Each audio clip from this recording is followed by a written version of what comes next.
Salut tout le monde et bienvenue dans une toute nouvelle vidéo sur la chaîne des rebuts du catch. Aujourd'hui on se retrouve pour un nouveau journal d'un rebut.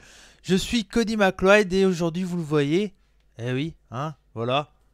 Kenny Omega Kazuchika Okada déjà un an, et oui ça passe très très vite. Je vais vous expliquer pourquoi je voulais faire cette petite vidéo, mais voilà, mais tout simplement c'est une vidéo je me dis qui peut être intéressante peut-être pour ceux qui n'ont pas suivi cette rivalité qui est, allez, pour certains la meilleure, pour d'autres peut-être qui est équivalente à certaines grandes rivalités qu'il y a eu dans le catch, mais voilà, qui fait partie des grandes rivalités. Et je voulais revenir sur cette rivalité un an après, pratiquement jour pour jour. Hein.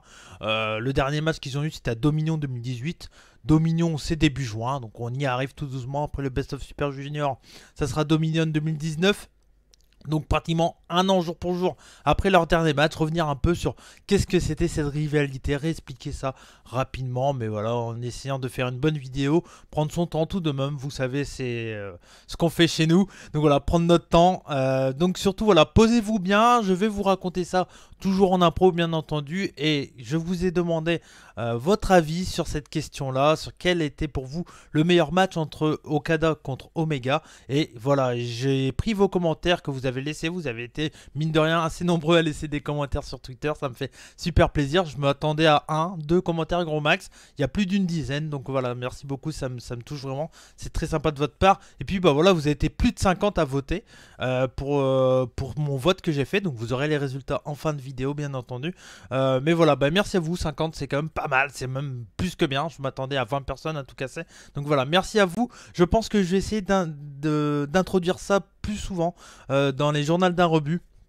Dès que la possibilité, en point de vue du sujet, hein, tout simplement, parce qu'il y a des fois où c'est des trucs, où c'est des previews ou tout. Après, je peux toujours essayer de trouver de quoi vous faire un sondage pour vous faire encore plus participer. Donc, si ça vous intéresse de répondre au sondage ou de laisser des commentaires pour passer après dans la vidéo, par exemple, n'hésitez pas à me suivre sur les réseaux sociaux, Cody Rebut, et bien sûr également hein, les rebuts du catch pour suivre la chaîne, le compte de la chaîne, et bien sûr Mino Rebut, ma compère des rebuts. Puis bah si c'est la première fois que vous êtes sur la chaîne des rebuts du catch, surtout n'hésitez pas à vous abonner, à liker, un petit commentaire, un petit partage. On est une toute petite chaîne, donc le moindre partage, like ou commentaire, ça fait énormément plaisir. Et vous le savez sûrement, je fais en sorte tout le temps de soit, ou en tout cas vous montrer que je l'ai vu en laissant un petit like, commentaire, tout ça, ou soit en répondant si je vois qu'il y a un moyen, que j'ai une bonne réponse en tête, hein, parce que des fois je sais pas trop quoi vous répondre, donc je préfère pas vous répondre, mais c'est pas parce que votre commentaire était nul,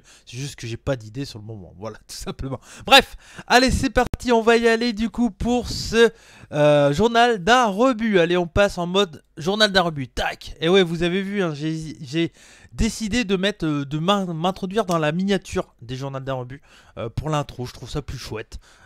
Puis voilà, ça reste comme ça dans le même thème. Puis c'est joli, bah oui c'est joli. Alors déjà, donc premièrement, pourquoi faire cette vidéo? Parce que vous allez me dire, mais oui, mais Cody, alors oui, c'était il y a un an presque jour pour jour, mais pourquoi revenir sur ça maintenant? Alors que c'était cool, c'était très bien, mais on l'a pas oublié, c'était pas non plus il y a 15 ans. Pourquoi revenir maintenant? En fait, j'étais chez moi, donc dimanche après-midi, c'est là où j'ai regardé tous les Okada Omega. Je me suis fait d'une traite pendant tout l'après-midi, ça m'a pris 6 heures, je crois. Parce que j'ai fait des pauses entre temps, mais un match c'est 1 heure les 3 quarts du temps, donc voilà. Donc voilà, c'est au moins 4 heures de match facile.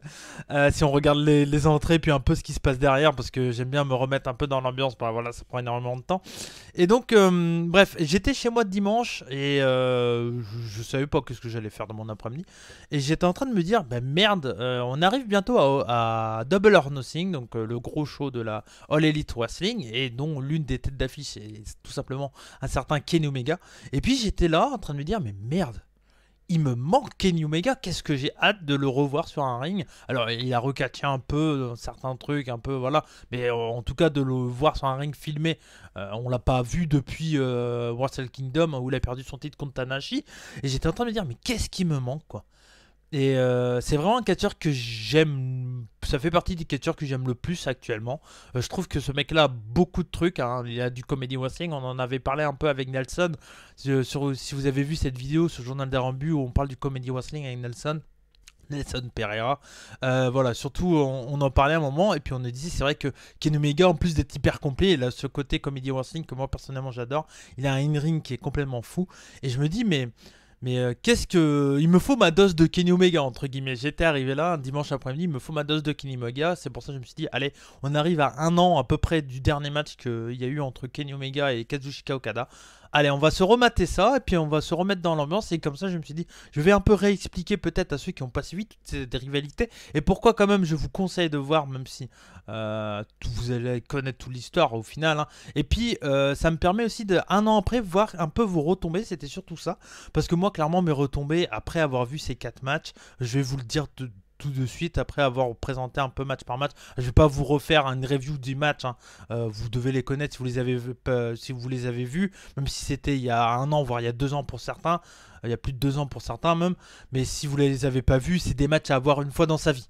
Voilà, au moins une fois, ça prend du temps. Oui, il faut prendre une après-midi complète si vous voulez tout voir. Il faut les regarder dans l'ordre parce qu'encore une fois, c'est des matchs qui ont il y a tellement de ressemblances, il y a plein de points. Dans le quatrième match, il y a un truc qui ressemble au premier que dans le 2 qui avait été contré dans le 2. Mais là, dans le quatrième, c'est pas contré. Enfin, il y a plein de trucs comme ça. C'est vraiment une belle série de matchs, ces 4 matchs. Donc voilà, je vais revenir vite fait sur les matchs. Donc sur les 4, Kazuchika Okada contre Kenny Omega, rapidement bien entendu, parce que je pense que les 3 quarts d'entre vous, vous devez les connaître. Donc le premier match qui a eu lieu entre ces deux adversaires, ces deux catcheurs incroyables que sont Kazuchika Okada et Kenny Omega, c'est tout simplement un Wrestle Kingdom 11 où Okada venait d'être jeune champion. Je crois que c'était son... J'ai pas noté ça comme un con, mais en tout cas... Il avait déjà eu le titre 2 ou 3 fois, quelque chose comme ça. J'ai complètement oublié, je m'en excuse. Il venait en tout cas de prendre il avait pris le titre sur Naito lors de Dominion 2016 et Kenny Omega avait gagné derrière le G1 Climax et donc c'était le premier Gaijin et c'est le seul pour le moment Gaijin à avoir gagné le G1 Climax et donc il avait droit à son match à Wrestle Kingdom en main event de Wrestle Kingdom contre le champion à ce moment-là et donc bien sûr Kazuchika Okada. Rapidement, ce match-là a été une grosse claque pour énormément de monde parce que on s'attendait tous à un gros match, mais c'est le match qui a mis ça a été le match pour moi qui a mis la NJPW sur la carte pour beaucoup de fans de catch et j'en fais partie. Je commençais à m'y intéresser un peu avant moi personnellement. Moi j'ai toujours aimé les cruiserweight, les juniors et quand j'ai vu le match Will Ospreay contre Ricochet, c'est là que je me suis dit putain faut que je me mette vraiment au Japon parce que c'est tellement cool et maintenant je regarde pratiquement que du catch japonais pratiquement en ce moment. Donc voilà, hein, comme quoi en l'espace de 3 ans ça change beaucoup. Mais du coup ouais il y a plein de monde qui se sont dit putain mais au Japon il se passe tellement de belles choses et ce match là Kenny Omega Okada a mis la NJPW sur la carte pour beaucoup d'entre nous et faut pas, ça sert à rien de faire son élitisme de dire ah mais moi je regardais déjà depuis 15 ans. Alors oui il y en a hein, bien sûr hein, voilà et il y a certaines chaînes YouTube qui en parlaient déjà avant, enfin voilà, mais beaucoup de fans qui ne connaissaient pas le catch japonais parce que plus difficile à cause de la barrière de la langue tout ça, grâce à ces deux hommes, grâce au bordel qu'il y a eu après sur les réseaux sociaux, après qu'il y a eu ce premier match là qui est la base de tout. Voilà, c'est tout, c'est ce match-là qui installe tout pour moi. Tout ce qu'il y a eu après, voilà, c'est pour moi si on en parle autant de la NJPW, pour une grande partie c'est grâce à ce match-là. Après il y a plein d'autres catcheurs, hein, les Naito, Kota Ibushi, les Ishii qui ont fait parler d'eux en France, en Europe, aux États-Unis. Mais Kenny Omega, Kazuchika Okada a mis pour beaucoup de fans et je pense que je dis pas une connerie en disant ça. La NJPW sur la carte. Donc voilà, c'est vraiment un match à voir à tout prix et c'est à partir de là que ça a commencé. Le deuxième match qu'il y a eu, c'était à peu près 6 mois après, à peu près 5 mois, quelque chose comme ça. C'était en juin. En juin 2017, pour Dominion 2017, Okada qui était toujours invaincu malgré il avait défendu contre je crois Zack Sabre Jr., contre Sanada également, je crois qu'il avait défendu contre Shibata également sur un match, je sais plus le nom, Sakura Genesis je crois, ou je sais plus dans quel show, non, dans quel show, ou à New York Dash, je sais plus. Bref, le match Okada Shibata, si vous voulez voir un putain de match, c'est en 2017, je sais plus qu'en New York Dash je crois. Match incroyable. Donc, en tout cas, voilà, Okada qui était un gros un gros, comment dire, un grand champion qui était champion, voilà, depuis un an. Ça faisait un an parce qu'il avait gagné le titre à Dominion 2016. Qui choisit Omega pour avoir un autre match pour le titre NJPW IWGP Heavyweight Championship. Et là voilà, après un match de 60 minutes totalement épique, qui est vraiment incroyable. Il faut vraiment le voir, tout est bien construit, il y a beaucoup de... à plein de phases, même en le connaissant, parce que je les avais déjà vus tous ces matchs-là, hein, malgré... C'était peut-être la troisième fois que je les voyais tous, à peu près, 3 ou 4 fois pour certains. En tout cas pour celui-là c'était la troisième fois, parce que c'est un match qui dure 60 minutes, 1 heure, donc clairement, bah voilà, faut avoir le temps de le remater.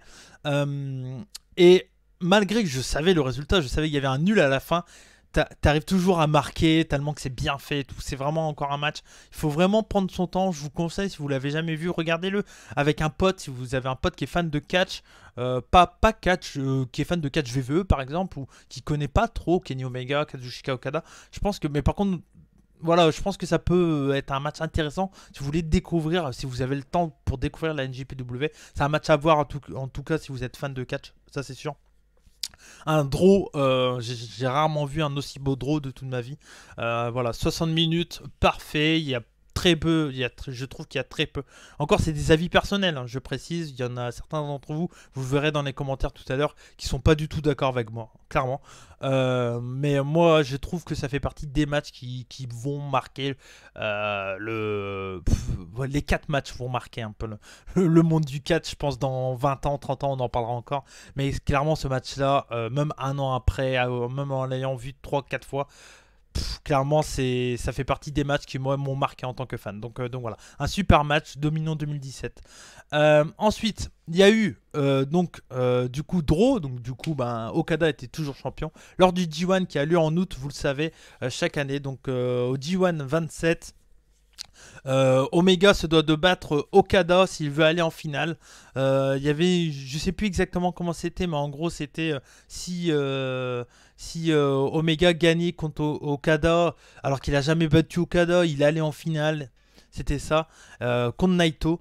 Et donc après un match, donc c'était au G1 Climax, c'est du 30 minutes time limit, hein, vous le savez peut-être.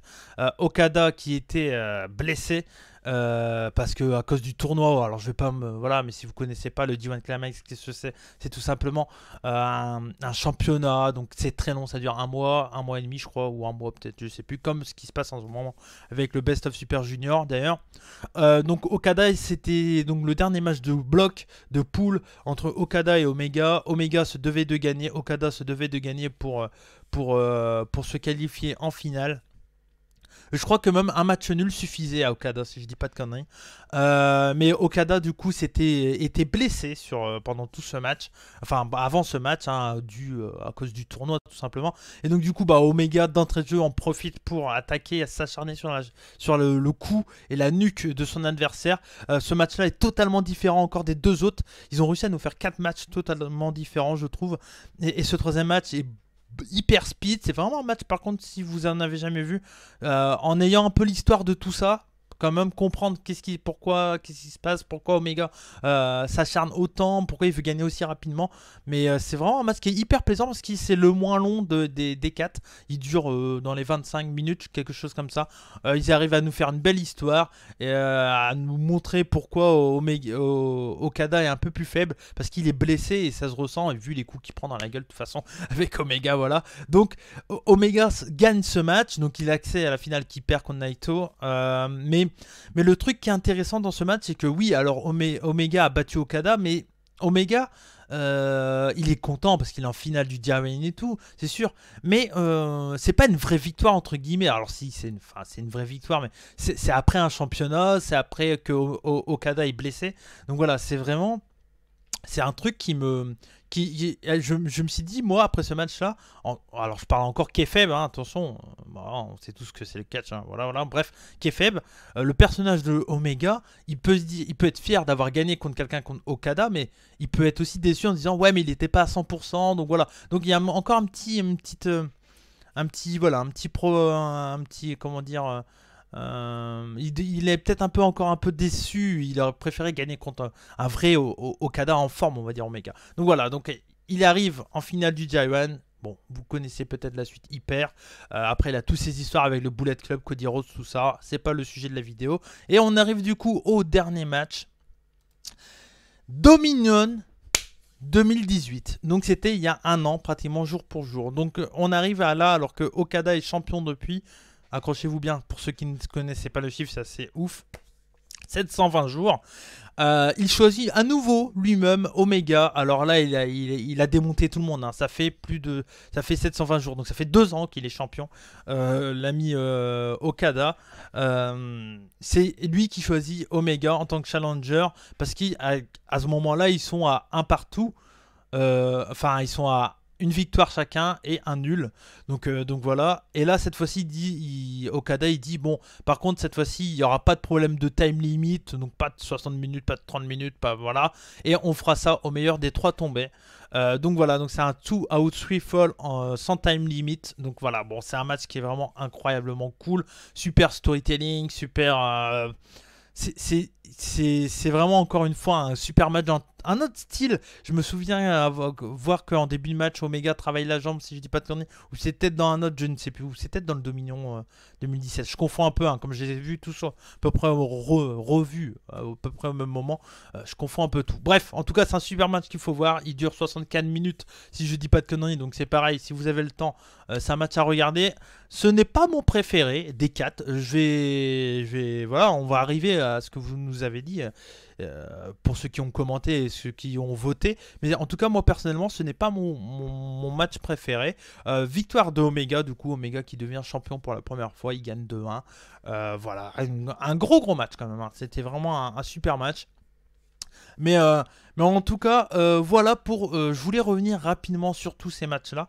Parce que je me dis que pour ceux qui ne connaissent pas, il faut vraiment pas passer à côté. Ça fait partie des rivalités pour moi qui marquent le catch et c'est ce que je voulais refaire enfin voilà repenser à ça un peu avec cette vidéo là donc voilà, donc c'était assez important je pense de reparler de toute cette histoire, qu'est-ce qui s'est passé pour ceux qui s'en souviennent plus ou ceux qui voilà ne connaissaient pas la NJPW. Je sais qu'il y a certains d'entre vous qui ne connaissaient pas et c'est tout à fait normal, on peut ne pas tout connaître. Alors voilà, donc je vous ai demandé sur Twitter vos réactions par rapport à vos messages, par rapport à ma question qui était: quel est pour vous, à votre avis, le meilleur match entre Kazuchika Okada et puis Kenny Omega?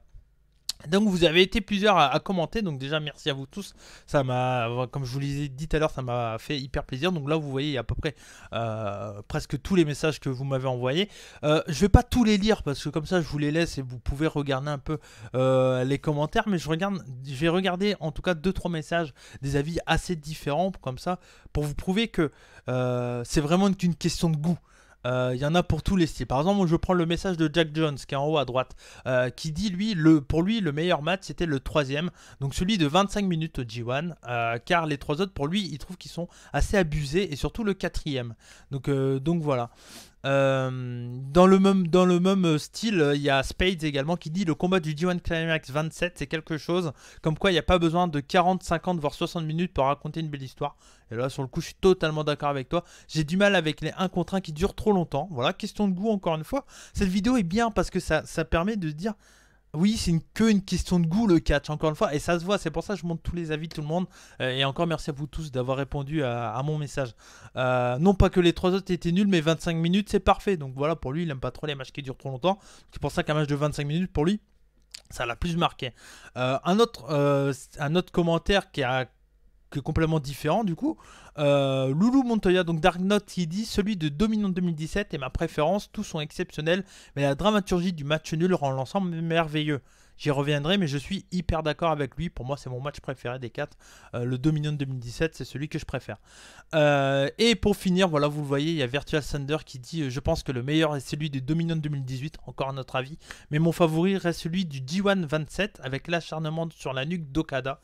Donc encore plus pour le G1 27, hein. des gros spots et Omega qui réussit enfin à battre Okada. Donc voilà, ça avance pas mal. Et je vais prendre un dernier commentaire parce que je le vois. Je m'en excuse pour Phil Wingreen et Z Le Corbeau que je lis pas, mais en tout cas vous voyez, ils sont là à l'écran, donc ils sont diffusés, vous pouvez les lire tout simplement. Il y a Stefano Lewis qui nous a dit Wrestle Kingdom 11 c'était une putain de claque quand même. Après on avait conscience que les deux avaient une alchimie furieuse. Oui, parce qu'il y avait déjà eu des tag teams ou autres on voyait que ça marchait très bien entre les deux, bien entendu. Donc on avait des attentes légitimes et moins de surprises. Ah oui, non.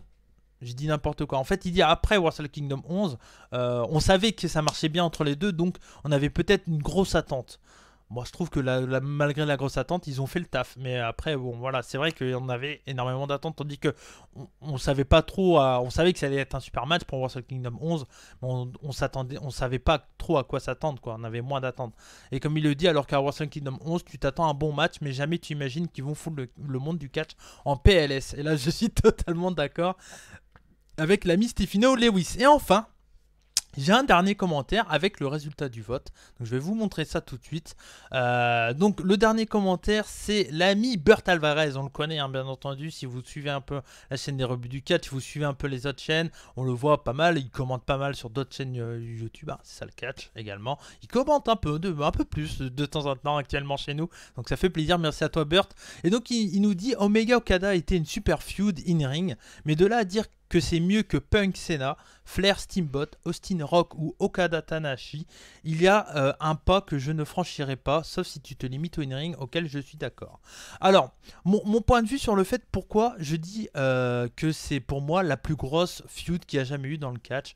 Alors, ma réponse est simple, c'est comme je l'ai dit en tout début de vidéo, c'est que pour moi, cette feud, et surtout ce premier match à Wrestle Kingdom 11 qui a marqué les esprits. Les autres matchs ont fait que continuer, bien entendu, mais ce premier match a marqué énormément. Ils ont mis la New Japan sur la carte. Parce que la New Japan ça existait depuis très longtemps. Mais là où beaucoup de fans de catch en France et dans le monde ont commencé à entendre parler de la New Japan et pourquoi ils regardent la New Japan, il y a beaucoup de monde, c'est grâce à ce putain de match de Wrestle Kingdom 11. Et donc pour moi, alors peut-être que la feud Punk Senna a fait connaître le catch, mais j'ai pas l'impression qu'ils ont mis la WWE sur la carte. Alors peut-être Austin Rock, ok d'accord, dans un certain style, mais comme je suis plus fan d'in-ring, automatiquement cette feud entre Kenny Omega et Okada me plaît plus, même si attention, tous les feuds que t'as dit c'est des putains de feuds et ça fait partie des top feuds qu'il n'y a jamais eu dans le catch. Je suis d'accord avec toi. Okada Tanahashi, même si c'est super bien, c'est très Japon. C'est pas mondial, en tout cas je trouve, parce que sinon on en aurait entendu déjà parler à fond de la NJPW, alors que Okada Tanahashi, le premier, si je dis pas de conneries, je crois que c'est 2012, où Okada gagne le G1, je crois que c'est ça, et il perd au final contre Tanahashi, je crois que c'est quelque chose comme ça. Mes souvenirs sont un peu vagues, hein. J'apprends au fur et à mesure, je n'ai jamais été un grand connaisseur de catch japonais, je vous l'ai toujours dit, mais c'est juste que je m'y intéresse à fond, que du coup je me fais des grosses séances de rattrapage tout le temps. Du coup, ça me permet de les connaître un peu plus. Mais voilà, c'est pas pour moi quelque chose qui a mis la NJPW sur la carte. Faire Steamboat, alors oui, ça a été une super feud dans les années 80 avec le match, j'ai oublié le nom à Chicago, She-Town, je sais plus comment c'était le nom du show, bref, avec le super troisième match où il y a Théodore Long qui vient arbitrer là, qui vient faire le tombé. J'adore, hein, je suis gros fan de Ric Flair, de Steamboat, mais c'est encore une fois c'est une autre époque, on peut pas trop comparer. Ça fait partie des top rivalités, mais pour moi, Okada, Kenny, après c'est peut-être parce que Kenny Omega, Okada, ça fait que un an qu'elle est finie et que du coup, pour moi, ça, du coup, automatiquement, on l'a plus dans les esprits. Mais je crois pas que Flair Steamboat est comparable. C'est pas comparable du tout, comme Austin Rock est pas comparable en fait. Punk Senna, c'est pareil, c'est pas tellement comparable parce que c'est très WWE, je veux dire. Je sais pas si j'ai l'impression vraiment, alors c'est peut-être moi en tant qu'avis de fan de catch, mais j'ai l'impression que cette feud Kenny Omega Okada comment dire, a fait parler d'elle partout dans le monde. Et j'ai l'impression, je pense qu'une feud comme Punk Senna par exemple, je pense que c'est très WWE. Je pense que les fans d'indie, ils s'en sont branlés totalement de Punk Senna. Je pense, enfin peut-être, hein, peut-être que non, hein, je dis ça, quoique c'était l'Indie Darling quand la Star veut, donc peut-être que ça intéressait du monde, hein, ça j'imagine. Enfin en tout cas moi ça m'intéressait à l'époque, hein. Mais voilà, en tout cas c'est une bonne question, n'hésitez pas à laisser des commentaires, à y répondre également si vous avez des idées. Mais en tout cas, très bon avis de la part de Bird Alvarez, c'est pas facile. Mais après voilà, il me dit si aux questions, si je me limite aux questions in-ring, je suis d'accord. Même sans que le in-ring, je trouve que cette feud est mieux, je trouve. Mais j'aime bien la simplicité des feuds chez NWC, excusez-moi, je suis fatigué. Chez NJPW. Voilà, si tu veux mon titre, t'arrives pas à me battre, bah t'auras ta chance plus tard et tout. Et voilà, c'est super bien. Et comme je l'ai dit encore une fois, ce que j'aime dans cette feud, c'est que quand on regarde le quatrième match, on a des ressemblances au premier et au deuxième. Il y a des trucs qui s'étaient passés dans le deuxième, mais que là, dans le troisième, ils passent pas. Et du coup, dans le quatrième, le mec le retente et cette fois-ci, ça passe. Enfin, il y a plein de trucs comme ça. Le fait de les avoir vus d'une traite, ça m'a fait du bien, quoi. C'était long, hein. Attention, je dis pas le contraire, c'était long. Il faut de la patience, il faut aimer le catch, hein, tout simplement, pour se taper 6 heures d'affilée, par exemple, sur que deux catcheurs, hein, voilà. Mais voilà, moi j'ai réécouté ce que j'avais dit à l'époque, donc après Dominion 2018. Qu'est-ce que j'avais dit? J'avais dit, lors de la review qu'on avait fait à l'époque avec Serou et Delo sur la chaîne des rebuts, j'avais dit ce match-là, c'est fait pour les fans de catch. Selon moi, c'était fait pour les fans de catch pour les raisons que j'ai dit juste avant, qu'il y avait des trucs du 1 qui revenaient dans le 3, dans le 4, etc. Et sur le fait, j'avais dit également que je pense que d'ici un an, donc là, maintenant, c'est pour ça que c'est intéressant de faire cette vidéo-là. Je pense qu'on s'en souviendra toujours autant comme si c'était hier de ce match-là, du dernier match, hein, Dominion 2018. Et là, clairement, oui, parce que même ça devait faire 5-6 mois que je n'avais pas vu le match de Dominion 2018. C'est le match que j'ai vu le plus, je pense, parmi cette feud. Alors que c'est peut-être pas celui que je préfère, mais c'était un très très bon match. En tout cas, j'avais dit à l'époque que c'était mon match préféré de cette feud, mais après à les avoir revus les 4, non, ce n'est pas le cas. Mais voilà, ça reste que des bons matchs. Voilà. Bref, allez, on va passer du coup au sondage. Vous le voyez, du coup, je vous ai demandé de voter pour quel match pour vous, d'après vos souvenirs. Hein, ça fait déjà un an qu'il y a eu le dernier match. C'est pas ce genre de match qu'on mate tous les jours. Donc, d'après vos souvenirs, quel était pour vous le meilleur match? Et donc, vous voyez les résultats. Donc, ça a été assez serré entre... encore non, pas tellement serré, donc il y a eu 51 votes, donc merci à vous tous. Donc Dominion 2018 qui arrive en premier, donc bon, ça reste un grand match, voilà, un Dominion 2018. C'est peut-être parce que c'est aussi le dernier, c'est la fin d'une rivalité, ça marque les esprits également. Donc voilà, pour 39% d'entre vous, c'est Dominion 2018. Ensuite, il y a Wrestle Kingdom 11, le premier, à 29%. Omega versus Okada 2, donc Dominion 2017, hein, le draw à 20% et à 12% seulement le G1 Climax 27. Donc voilà, donc parmi ceux qui ont commenté, il y a 3 personnes qui ont dit que c'était le G1 Climax 27. C'est peut-être eux les 3 qui ont voté, peut-être. En tout cas voilà. Mais voilà, c'est d'après ce que j'ai vu, d'après mon ressenti, c'est à peu près le cas clairement. Moi j'ai une préférence pour le match d'Omega Okada 2. J'aime bien le côté dramaturgie du nul en fait, du draw à la fin où t'as tout le monde qui est dégoûté et les mecs sont KO. Ce match, pour certains, il est un peu abusé et après l'avoir revu, je trouve vraiment pas qu'il y a des trucs abusés. Les deux mecs sont au bout de leur vie à la fin et un peu comme dans Dominion 2018 en fait. Et ça joue vraiment à rien entre les deux pour moi. J'ai une préférence pour le draw, donc Dominion 2017, mais le Dominion 2018 est juste incroyable et ça fait partie de mon top 5 des meilleurs matchs pour moi actuellement dans le catch en tout cas. Mais déjà ces 4 matchs je les mets, enfin en tout cas le Kingdom et les deux Dominions je les mets sur. Le D1 est super bien mais voilà, dans un style un peu différent, beaucoup moins posé. Si vous aimez pas trop le style de catch à la japonaise, comme j'aime souvent le dire, on va dire, qui prend son temps, qui machin et tout, vous regardez le match du G1 Climax. Par contre, ça part d'entrée de jeu, il n'y a pas de moment de chaîne wrestling, de machin, d'attente et tout. Ça part, c'est 25 minutes non-stop d'action. Donc voilà, c'est vraiment très très plaisant. Donc voilà pour vos commentaires et vos réactions. Merci à vous tous en tout cas d'avoir commenté, d'avoir participé à cette vidéo, parce que là du coup vous participez avec moi, ça permet de lancer des débats. Vous pouvez bien sûr y répondre dans les commentaires, sur Twitter, @CodyRebut, n'hésitez pas, ou sur la chaîne des rebuts du catch, les rebuts du catch sur Twitter, @les rebuts. Avant de terminer là, je voulais partir sur une petite, entre guillemets, une petite question de fin. qu'est-ce que c'est la suite de cette rivalité à votre avis, pour vous? Parce que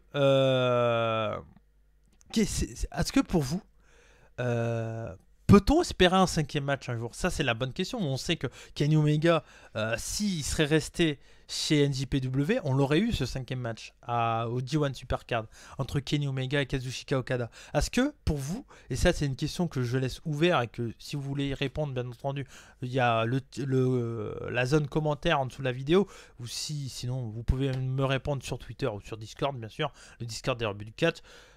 Est-ce que s'il y avait eu, à votre avis, s'il y avait eu un cinquième match, est-ce qu'on s'en serait toujours aussi bien souvenu de ce match de 2018? Est-ce que ça aurait été votre préféré?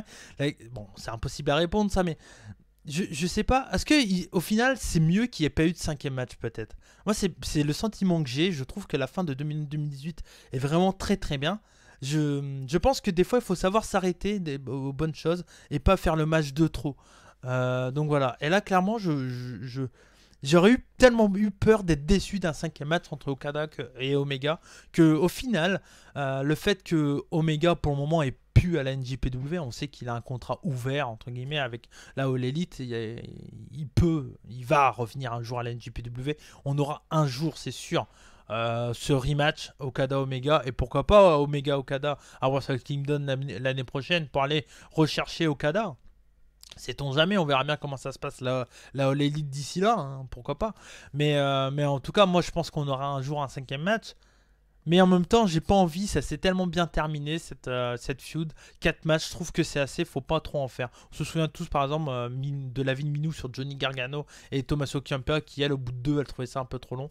Voilà, il faut pas être trop gavé des bonnes choses, ça fait du bien. Et la dernière question, c'est après un an, après leur dernier match, quelles sont les retombées de cette feud à votre avis? Parce que là c'est la bonne question, quelles sont les retombées de cette feud? Moi, clairement, pour moi, les retombées, c'est que dans 20 ans, 25 ans, on s'en souviendra encore de cette feud comme on s'en souvient de Ricky Steamboat, Ric Flair. C'était il y a 30 ans, Ricky Steamboat, Ric Flair. Je pense que dans 30 ans, on s'en souviendra encore de Kenny Omega, Okada. C'est eux qui ont mis la marque, la NJPW sur la carte. Je suis désolé pour tous les autres fans de catch, de NJPW, qui vont me dire, mais tu te rends pas compte de ce que tu dis, les Jushin Thunder Liger, les Kojima, merde. Celui qui a la VVE, j'ai oublié. Oh là là, je suis fatigué. Nakamura, waouh, waouh, waouh, waouh. Je suis très fatigué. Shinsuke Nakamura, waouh.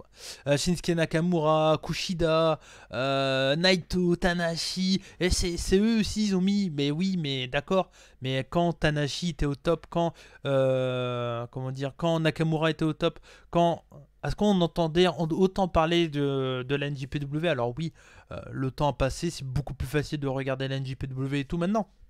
C'est sûr, mais si en France il suffit de regarder le nombre de chaînes YouTube qui parlent de NJPW et juste qui parlaient et ceux qui parlent par exemple de Noah. De Noah, il y a nous de temps en temps et vraiment de temps en temps. Et c'est ça le catch, j'en parle plus parce que c'est plus compliqué à regarder, c'est plus à la mode et voilà, ça intéresse moins de monde par exemple.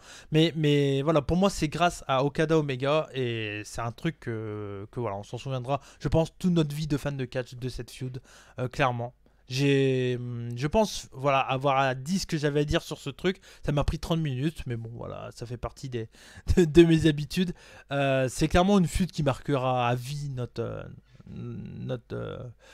en tant que fan de catch. Alors c'est pas des ça n'a pas plu à tout le monde, hein. J'ai pas lu le commentaire de Wingreen, mais Wingreen lui par exemple, c'est une feud que ça l'avait pas plu. Mais après encore une fois c'est une question de goût, voilà, c'est une question de goût, mais on va dire que 80% des fans de catch ont adoré cette feud.